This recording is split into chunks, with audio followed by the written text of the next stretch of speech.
The story most people know does not begin with doubt. It begins with certainty.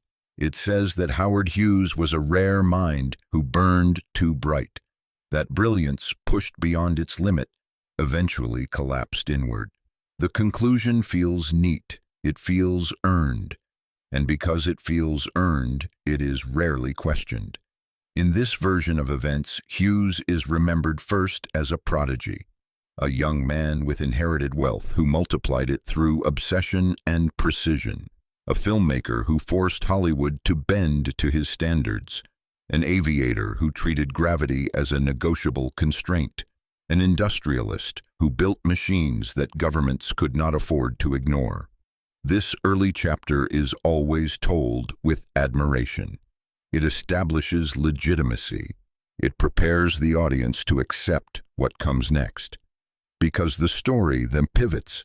The narrative says that the same traits that made Hughes exceptional eventually unmade him, that perfectionism hardened into fixation, that discipline mutated into compulsion, that control became paranoia. According to the accepted version, the transformation was gradual and tragic, but inevitable. A man once defined by clarity became overwhelmed by his own mind. A mind that could once outthink engineers, pilots, and executives allegedly turned against itself. This is where the phrase appears for the first time, often without resistance. He lost his mind. The words are rarely examined. They are presented as diagnosis rather than interpretation, as explanation rather than conclusion. From that point forward, everything Hughes does is filtered through this assumption. Every decision is framed as instability. Every hesitation becomes evidence. Every contradiction confirms the diagnosis. The narrative does not require proof once the label is applied. It requires repetition. Then comes the isolation. The public story says Hughes chose it, that he withdrew from the world because the world overwhelmed him, that he locked himself inside. Hotel rooms, sealed windows, dimmed lights, and eliminated contact by preference rather than necessity. Isolation, in this telling, is a lifestyle decision, a symptom of a man who could no longer tolerate reality. The language used to describe it is casual, almost dismissive. He preferred to be alone. He avoided people. He refused to be seen. The implication is subtle but powerful. If isolation was voluntary, then no one is responsible for its consequences. If he chose it, then whatever followed was self-inflicted. In this version of events, isolation is not something that happened to him. It is something he did to himself. The narrative then tightens. Hughes is no longer just isolated. He is described as reclusive. The word carries judgment. It suggests irrational withdrawal rather than strategic distance. It frames separation as dysfunction instead of method. The reclusive billionaire becomes a spectacle, a curiosity, a cautionary tale. And because the story is now framed psychologically, attention shifts away from structure, away from systems, away from power. What remains is behavior. Then comes the addiction. This part of the narrative is always delivered with confidence. Hughes used codeine. Hughes relied on painkillers. Hughes became dependent. These facts are real. They are documented. They are uncontested. But the way they are presented matters more than the facts themselves. Addiction in the public story becomes the final explanation, the master key. Once addiction is introduced, no further inquiry is required. An addicted man is assumed to be compromised. His judgment is assumed to be impaired. His decisions are assumed to be unreliable. The narrative quietly performs a transformation. Hughes is no longer a decision maker. He is a patient. Patients are managed. Patients are monitored. Patients are spoken for. The story does not ask who manages them. It does not ask who speaks for them. It only assumes that someone must. At this stage, the audience is fully conditioned. They have accepted that Hughes was brilliant, then unstable, then isolated, then dependent. Each step feels logical. Each step appears supported. Each step reduces the need for scrutiny. By the time the story reaches its conclusion, resistance is no longer possible. The ending is delivered calmly. Howard Hughes died in 1976. The cause was kidney failure. His body was frail. His appearance was unrecognizable. He died quietly, in transit, surrounded by caretakers. The phrasing matters. He did not collapse. He did not fall. He faded, a billionaire who faded naturally. There is no violence in this ending, no rupture, no interruption, just decline. The story closes with finality, a life consumed by its own excess. A genius undone by the very traits that defined him. The implication is moral, even if it is never stated aloud. Too much control leads to madness. Too much wealth leads to isolation. Too much obsession leads to ruin. It is a complete story. It feels instructive. It feels resolved. And because it feels resolved, almost no one asks what happened in between. They do not ask how decisions were made when Hughes stopped appearing. They do not ask who interpreted his words when he stopped speaking directly. They do not ask who filtered information before it reached him. They do not ask how companies continued to operate, how contracts continued to move, how authority continued to function. Those questions feel unnecessary once the conclusion is accepted. The narrative has already answered them in advance. He was not well. He was not present. He was not capable. Therefore, whatever followed was inevitable. This is the story the world was trained to believe. Not because it was proven, but because it was convenient. It transforms a complex transfer of power into a personal tragedy. It reduces structural shifts into psychological failure. It converts unanswered questions into character flaws. Most importantly, it removes agency without ever stating that it is doing so. Howard Hughes does not lose control in this story because someone takes it from him. He loses it because the story says he no longer deserves it. Once that idea is accepted, everything else becomes invisible. The audience is not asked to examine who benefited. They are not asked to examine timing. They are not asked to examine process. They are asked to sympathize, then to move on. And for decades, they did. This chapter does not challenge that version, not yet. It does something more deliberate. It places the audience exactly where history placed them, inside a story that feels finished, inside an explanation that feels sufficient, because the only way to understand what was never told is to first understand what was repeated until no one questioned it. Isolation is often mistaken for absence. History treats the two as interchangeable. They are not. When Howard Hughes withdrew from public view, the world assumed he had stepped away from power. That assumption was never examined. It was accepted because it felt intuitive. If a man is not seen, he must not be present. If he does not speak publicly, he must not be deciding. If he does not appear, he must no longer matter. That logic is comforting. It is also wrong. What happened to Howard Hughes was not disappearance. It was a change of interface. He did not exit the system. He altered how the system reached him and how he reached back. From the outside, it looked like withdrawal. From the inside, operations continued. Decisions were still issued. Instructions were still transmitted. Approvals were still granted. Capital still moved. The difference was not whether power existed. The difference was how it traveled. Hughes no longer interacted with the world through direct presence. He interacted through layers. Written directives replaced meetings. Memoranda replaced conversation. Trusted intermediaries replaced visibility. This shift did not reduce authority by default. It restructured it. In large systems, power does not require a face. It requires continuity, and continuity remained intact. Companies under Hughes's control did not freeze. They did not pause, waiting for clarity. They did not dissolve in confusion. They functioned. Contracts were negotiated. Aircraft were developed. Defense relationships were maintained. Financial positions were adjusted, all without Hughes being seen. This alone should raise a question. But for decades, it did not, because the public narrative had already framed isolation as incapacity. Once that frame is accepted, continuity becomes invisible. The assumption becomes automatic. Someone else must be running things. That assumption skips a critical step. It does not ask who authorized that transfer. It does not ask when it occurred. It does not ask under what conditions it became permanent. Instead, it assumes that isolation equals surrender. In reality, isolation only removes friction. It does not remove control, unless access is managed. That distinction matters. Hughes' isolation did not eliminate communication. It narrowed it. He did not stop receiving information. Information was filtered before reaching him. He did not stop issuing orders.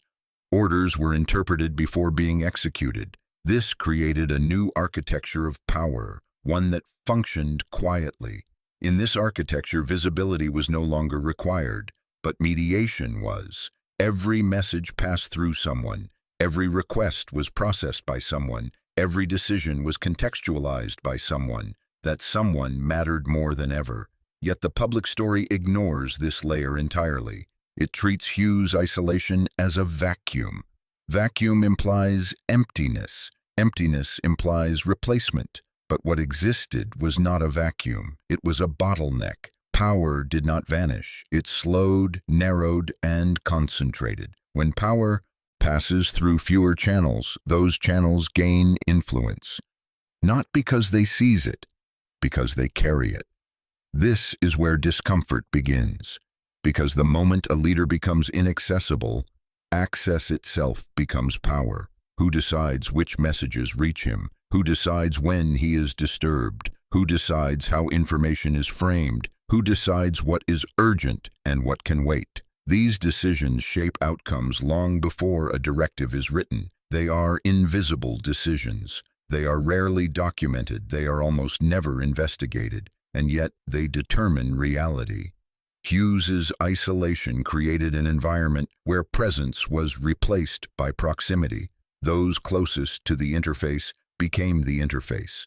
From the outside, it appeared that Hughes had relinquished control. From within the system, control still existed, but it was mediated. This is not conjecture. It is structural fact. Large organizations do not stop because a founder withdraws physically. They adapt. They build processes. They establish routines. They formalize channels. Once those channels exist, the system no longer depends on presence. It depends on permission. And permission can be delayed, shaped, or redirected. The public story never pauses to examine this transition. It jumps directly from isolation to irrelevance. That jump is convenient. It prevents questions. If Hughes was simply absent, then no one needs to explain continuity. If he was incapable, then delegation becomes automatic. If he was unstable, then mediation becomes protective rather than strategic. The story closes itself, but facts resist that closure.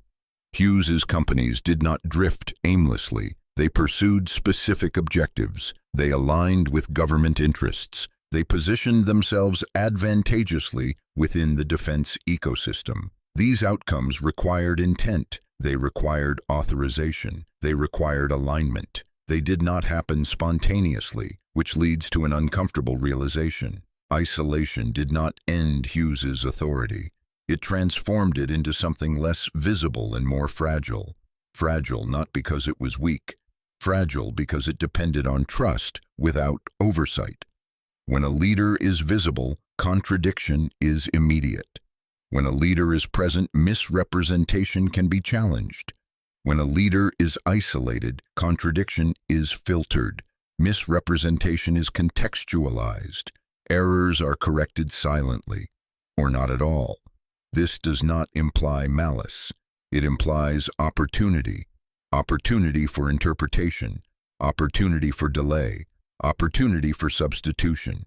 In such systems, power does not need to be taken. It only needs to be managed. The public narrative avoids this complexity. It prefers psychology to structure. It asks why Hughes behaved strangely. It does not ask how the system behaved in response. It focuses on dim rooms, sealed windows, and compulsive rituals. It ignores flowcharts, communication protocols, and decision latency, because those details are harder to dramatize and far more dangerous to examine. Isolation is easy to dismiss. Interfaces are not. An interface determines what enters and what exits, who speaks and who listens, what is amplified and what is suppressed. When Hughes changed interface, he did not abdicate authority. He exposed it to dependency. Dependency on intermediaries, dependency on interpretation, dependency on timing. This is the rupture the official story never addresses. If isolation automatically meant loss of power, the empire would have collapsed. It did not. If absence meant irrelevance, decisions would have stalled. They did not. If Hughes had truly vanished, the system would have fractured. It stabilized. That stability demands explanation. And that explanation cannot be found in psychology alone. It must be found in access. Who had it? Who controlled it? Who benefited from it? These questions are not accusations. They are requirements.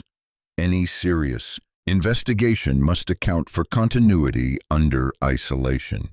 Any honest narrative must confront the mechanics of mediated power. The public story skips this step because it destabilizes the conclusion. If Hughes was isolated but still authoritative, then someone was shaping that authority. If someone was shaping it, then power was being exercised invisibly. If power was exercised invisibly, then the story is incomplete. And incomplete stories protect systems, not people. This chapter does not claim that Hughes was overthrown. It does not claim that he was manipulated with intent. It does not claim that he was powerless. It establishes something simpler and more troubling. Isolation did not remove Howard Hughes from power. It removed the world from seeing how that power functioned. And once power operates without visibility, the question is no longer whether it exists. The question becomes who controls the access to it. That question will not remain unanswered for long. Power rarely disappears. It changes hands quietly. When Howard Hughes stopped speaking directly to the world, communication did not end. It reorganized. He did not address executives face to face. He did not sit in boardrooms. He did not negotiate across tables. Instead, he communicated through layers. Messages were written. Messages were relayed. Messages were summarized, interpreted, and delivered. This was not chaos. It was structure. A structure built around access. At the center of it all was Howard Hughes, physically absent but operationally central. Around him formed a perimeter, not of walls, but of people. They were not introduced as gatekeepers. They were introduced as assistants, aides, managers, legal representatives, medical staff, couriers, and trusted liaisons. Each role sounded harmless in isolation. Together they formed a system where nothing reached Hughes directly, and nothing left him unprocessed. Information flowed inward selectively. Not everything that happened in his empire reached him. It could not. Volume alone made that impossible. So information was filtered, events were summarized, problems were condensed, options were framed. What Hughes received was not raw reality. It was curated reality. This is not an accusation. It is a mechanical necessity. Any leader who communicates through layers receives interpretation by default. The question is not whether interpretation occurred. The question is how much power that interpretation carried. Because the first decision is not the one Hughes made. The first decision was what Hughes was allowed to know. What arrived at his door had already passed through judgment. Someone decided it was relevant. Someone decided it was urgent. Someone decided how it should be explained. This decision happened before Hughes ever responded. Then came the second flow. Decisions flowed outward interpretively. Hughes' instructions were rarely conversational. They were written, sometimes fragmented, sometimes highly specific, sometimes ambiguous. Those instructions did not execute themselves. They required interpretation. Someone had to decide what he meant. Someone had to translate intent into action. Someone had to determine priority, scope, and implementation. That person did not merely carry out orders. They shaped outcomes. Between intent and execution lies discretion. Discretion is where power concentrates. Again, this is not conspiracy. It is architecture. When communication passes through intermediaries, intermediaries become active participants. They do not need to oppose the leader. They do not need to deceive. They only need to decide. Decide what matters. Decide what weights. Decide what is emphasized. Decide what is softened. Decide what is never mentioned. These decisions compound.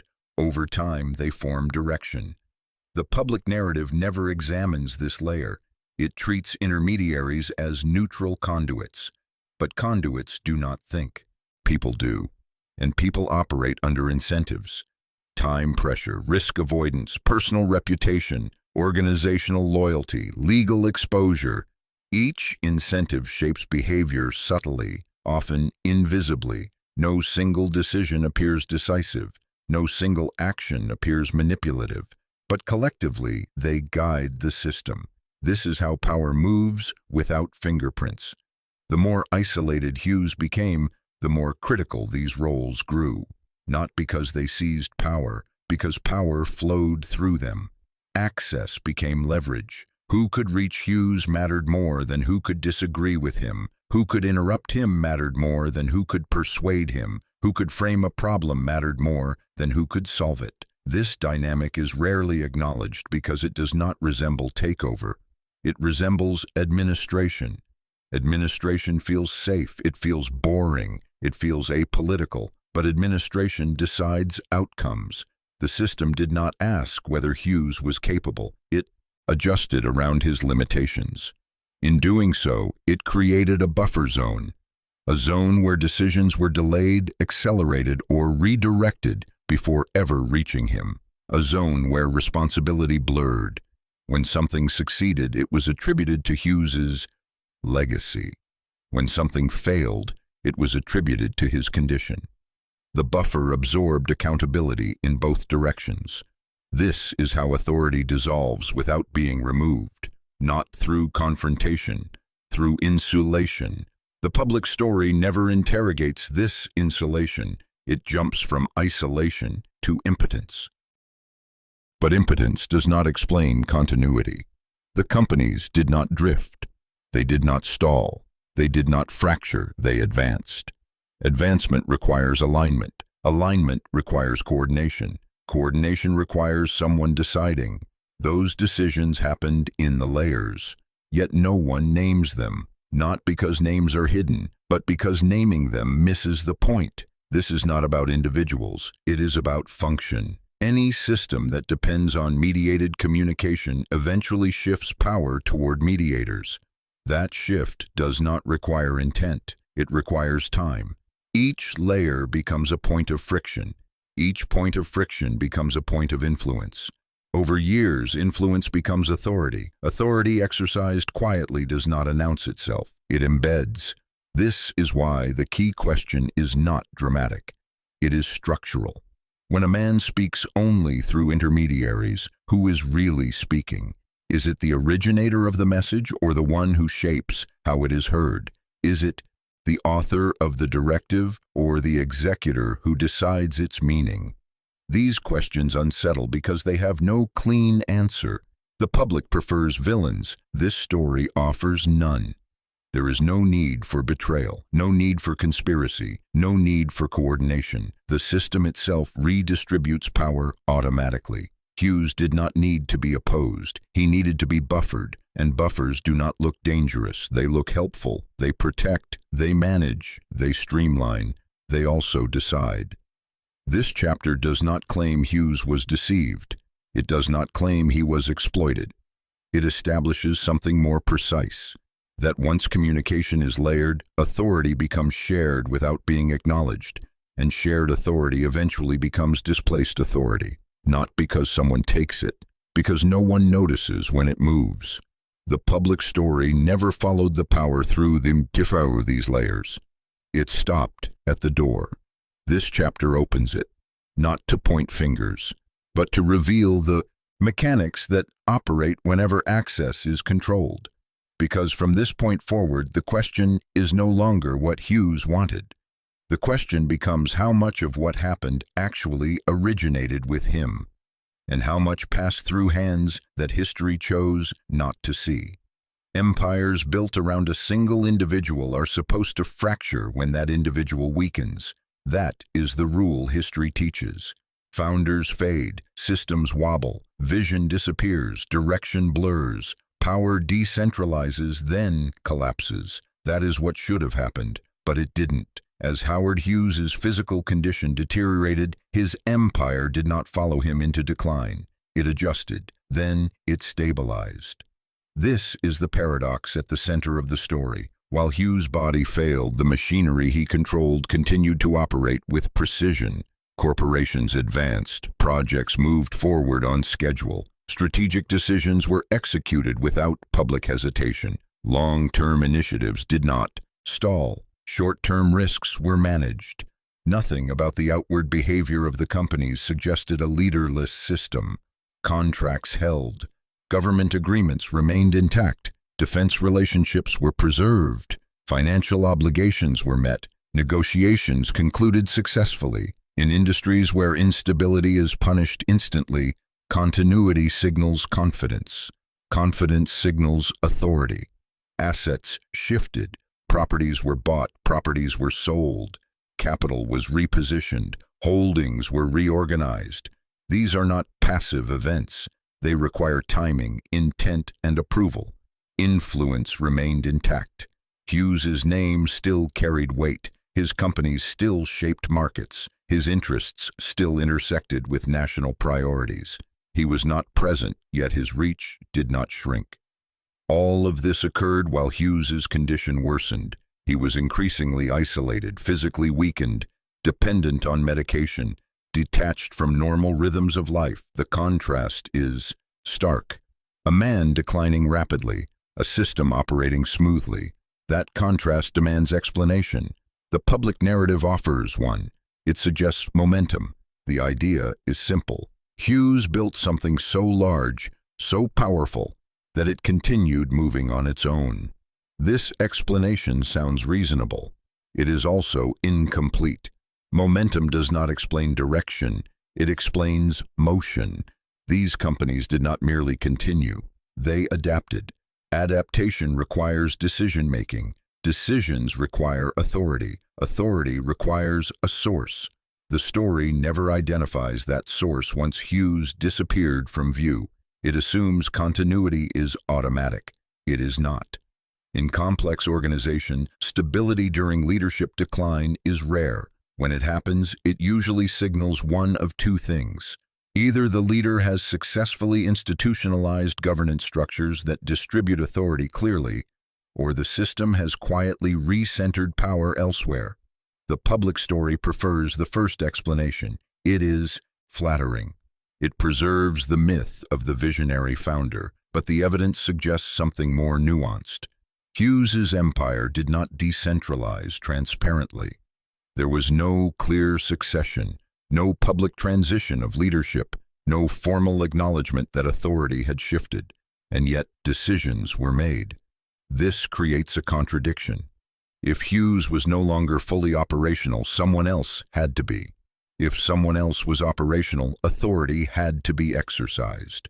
But authority exercised without acknowledgement leaves no trace. It hides in process. Consider the nature of the decisions being made. These were not maintenance actions, they were strategic. Entering or maintaining defense contracts requires alignment with government priorities. Shifting assets requires market timing and risk assessment. Advancing corporate agendas requires long-term planning. These are not decisions a system makes accidentally. They require evaluation of information Hughes may not have seen directly.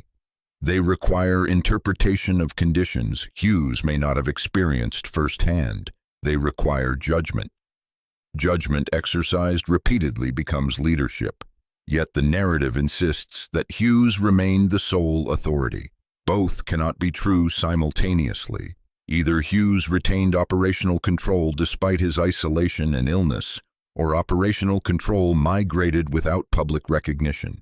The story never confronts this choice. Instead, it collapses complexity into inevitability. It says the empire survived because it was strong, because Hughes was a genius, because the foundation was solid. These explanations soothe. They avoid discomfort, but they also avoid mechanics. Strength does not execute contracts. Genius does not negotiate daily operations. Foundations do not respond to changing conditions. People do. The question is not whether Hughes's empire functioned. It clearly did. The question is how it functioned so well without visible leadership. This is where the concept of ownership becomes fragile. Ownership implies control. Control implies decision-making, but control can exist in name only.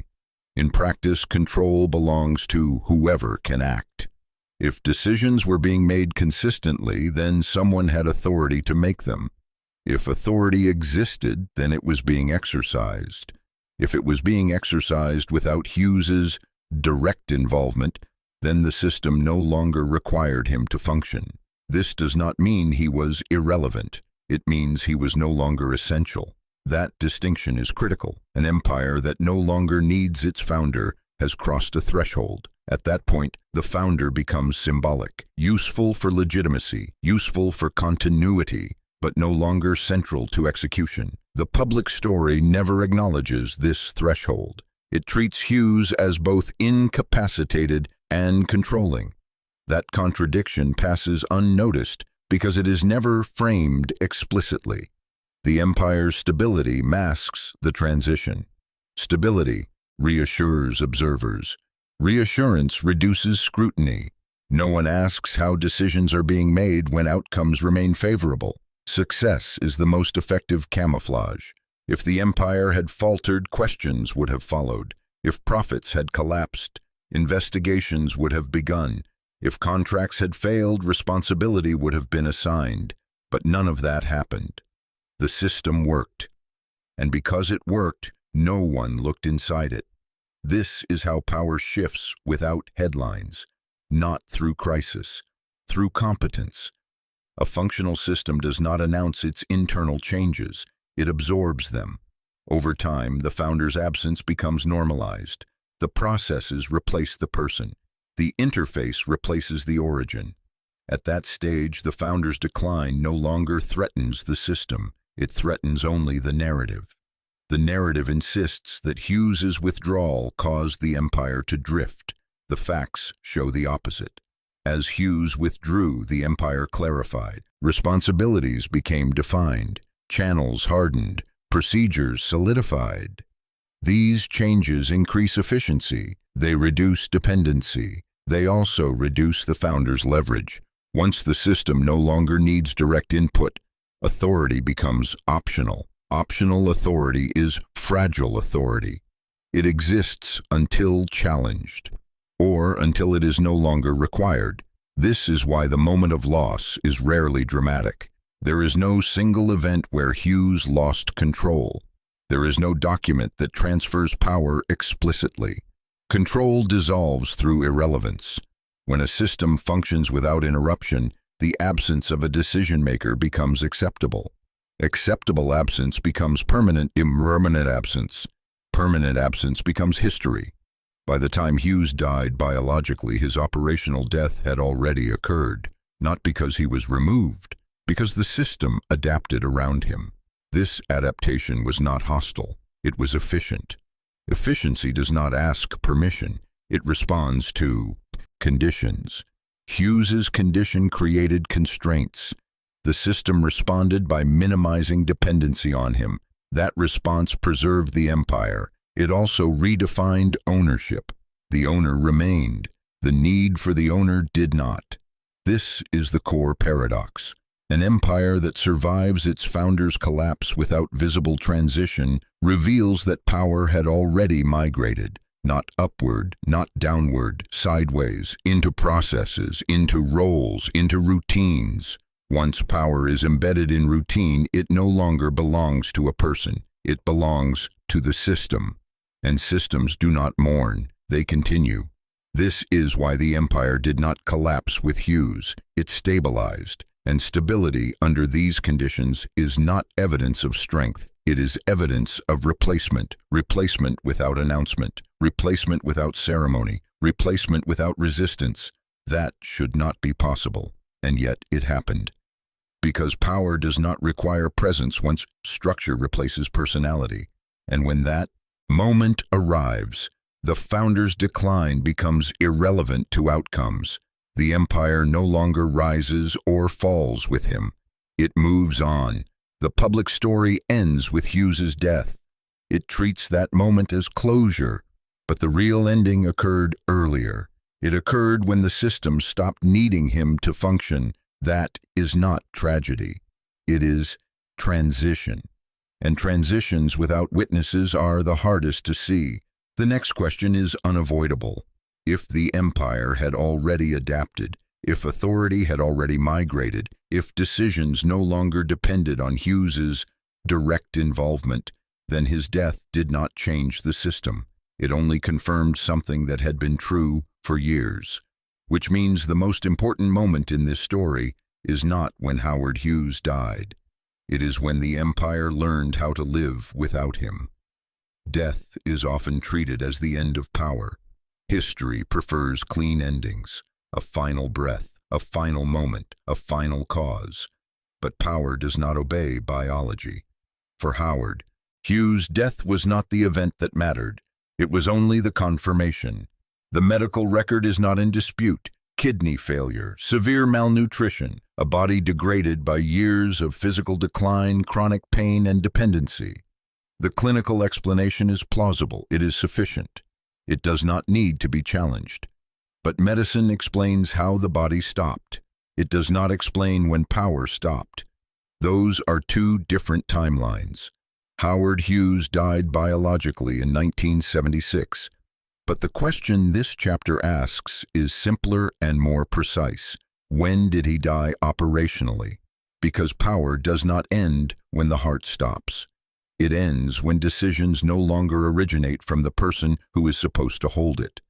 That moment rarely aligns with death. In Hughes' case, it clearly did not.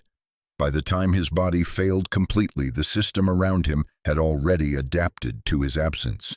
Not absence of life, absence of command. This distinction matters. Biological death is visible. Operational death is not. Operational death occurs quietly, without ceremony, without announcement. It occurs when a person's role becomes symbolic rather than functional. From that point forward, authority exists in form, not in force. To understand when Hughes lost control, the investigation must abandon the calendar of illness and focus on the calendar of decisions. When did major decisions stop requiring his direct input? When did instructions become confirmations rather than initiations? When did his will shift from being expressed to being interpreted? These moments are not documented as events. They are embedded in process. There is no single memo that declares the transfer, no legal filing that marks the handover, no public acknowledgement of a change in command. That is precisely why it matters. Power that transfers openly can be challenged.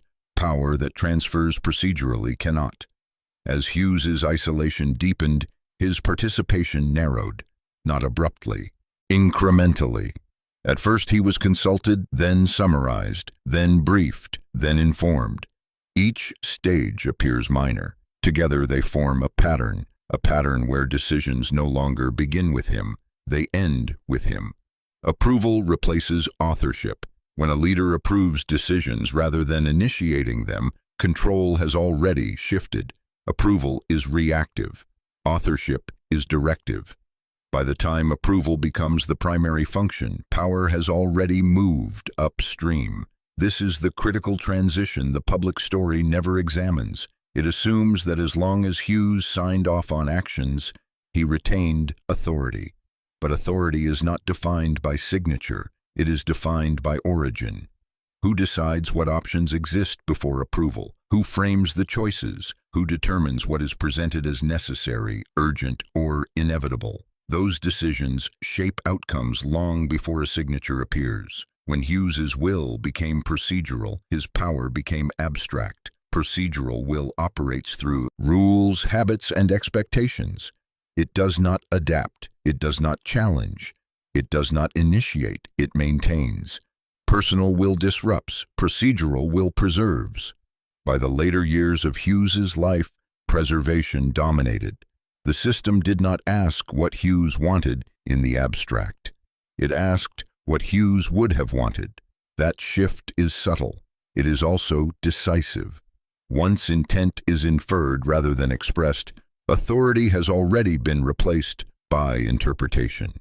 Interpretation carries the weight of legitimacy without the burden of accountability. If something succeeds, it aligns with legacy. If it fails, it deviates from intent. The origin is never questioned. This is how power survives without a person. Hughes's physical condition made sustained, direct engagement impossible. But impossibility does not freeze systems. It forces adaptation. The adaptation here was not removal, it was substitution. Substitution of presence with process. Substitution of command with routine. Substitution of decision with expectation. From the outside, nothing appeared to change. From the inside, everything had. By the time Hughes was no longer capable of sustained decision-making, the system no longer required it. Decisions continued. Strategies advanced. Assets shifted. Influence held. Not because Hughes was still commanding them, but because the machinery no longer waited for him. This is the moment of operational death, not marked by a doctor, not recorded by a coroner, marked by irrelevance. Irrelevance does not mean insignificance. It means dispensability. When a system can function without interruption in the absence of its nominal leader, that leader has already lost control. Death merely formalizes what has already occurred. This is why Hughes's passing did not disrupt anything. There was no scramble, no vacuum, no instability. The empire did not react. It continued. That continuity is the evidence. If Hughes had still been the operational center, his death would have triggered chaos. Questions, delays, realignments. None of that happened because by the time he died, the system had already moved on. This does not require malice. It does not require conspiracy. It requires structure. Structures absorb weakness. They route around fragility. They prioritize continuity over loyalty. Once that happens, the individual becomes secondary. Hughes's name still existed. His ownership still existed. His legacy still existed. But his control did not. Not in the way power is exercised. Power is not memory. It is not reputation. It is not historical importance. Power is the ability to decide what happens next. By the end, Hughes no longer held that ability consistently. Others did, not as usurpers, as operators. The system rewarded operation. It always does. This reframes the end of Hughes's life entirely. His death was not the fall. It was the epilogue. The fall occurred earlier, gradually, invisibly, procedurally, when the last decision originated outside his direct will, when the last choice was framed for him rather than by him, when the last instruction required interpretation rather than execution. Those moments do not appear in biographies. They do not make headlines, but they define reality. The public story ends with a weakened man dying alone. That image is powerful. It is also misleading, because the true loss occurred long before that image was possible. Howard Hughes did not lose power when he died. He died after he had already lost it. And that distinction changes everything. It means the story is not about mortality. It is about control, not about madness, about mechanics, not about tragedy, about transition. The death certificate closes a life. It does not close an investigation. The real ending is not a medical report. It is a realization that power can outlive the person who built it, that systems do not wait for founders, that authority can disappear without confrontation. And when it does, history often mistakes the final breath for the final moment of control. In this case, they were years apart. That is the truth this story reveals. Not an accusation, not a theory, a sequence. And once that sequence is seen clearly, the myth of a billionaire who simply faded away no longer holds. What remains is a man who lost control quietly, in full view of a system that had already learned how to operate without him.